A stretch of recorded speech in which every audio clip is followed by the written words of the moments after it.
Hi, and thanks for tuning in to my Money Talk video. In this video, I'm going to talk about indexes and ETFs. Now, just a quick background about myself. I've been working in the banking industry for about 12 years, but I've done various roles. I've worked in kind of custody, and I've worked in capital markets of the investment bank arena, and more recently I work in the wealth banking arena, and I work as a trader. I've created Money Talk to kind of simplify terms used in the industry, to give access to everybody who looks at that and thinks, I can't access it in some kind of way. I need, it's not a club. And investing or finances, budget, trying to increase your own prosperity. You might want to increase your financial stability. It's a passion of mine, and so I do these videos when I get some spare time. I work a full-time job in the index arena. A lot of people talk about indexes, and you might wonder what they are to begin with.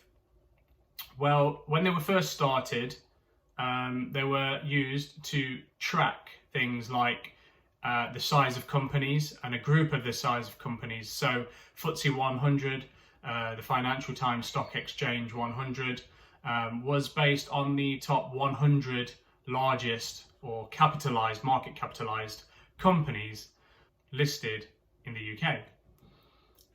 Now, that means that it tracks the performance or the growth of those companies, which works as a function of their share price and recalculates accordingly.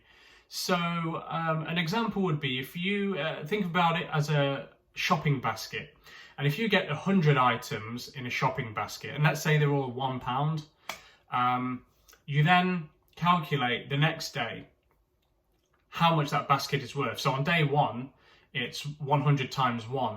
Now let's say on day 2, they're all the same, but one of them doubles in price and is worth 2. So your total basket is worth 101. Now over time, these move and give you a sense of the market performance.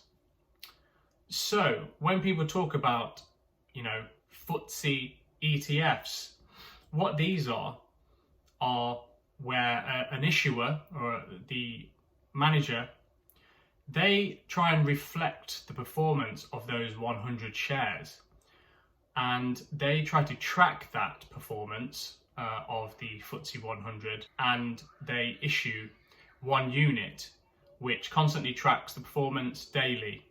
Behind that, they are potentially purchasing one of each stock in the index to mirror the FTSE 100. ETFs are therefore passive when they are trying to track a broad market like the UK 100, the FTSE 100, or the DAX, the Euro Stoxx 50, the Nasdaq 100. These ETFs are managed by the issuing company. Now, a lot of YouTubers or UK-based YouTubers have latched onto Vanguard. They may have their own reasons for that, but Vanguard is just one company of many. So you can have BlackRock's iShares, JP Morgan Asset Management's, you can have Wisdom Tree, you can have Boost, Deutsche Bank X-Trackers, you could have VanEck, Vectors, even Kevin O'Leary's iShares ETFs. So there are a broad spectrum of issuers who all do their best to track performance and bring that to you by holding a unit in the ETF. And what can separate them and what can make one better than the other often can be expenses relating to them.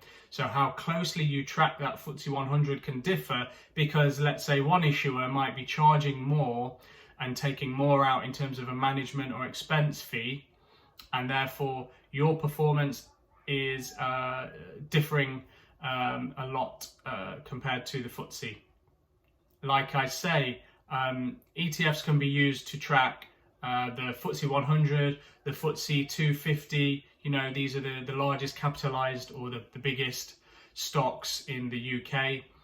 To be honest, an ETF can have different objectives. It could track the price of oil, and it could be to do gold. It could be to do an index in South Korea, India. It could try and track gold miners, etc.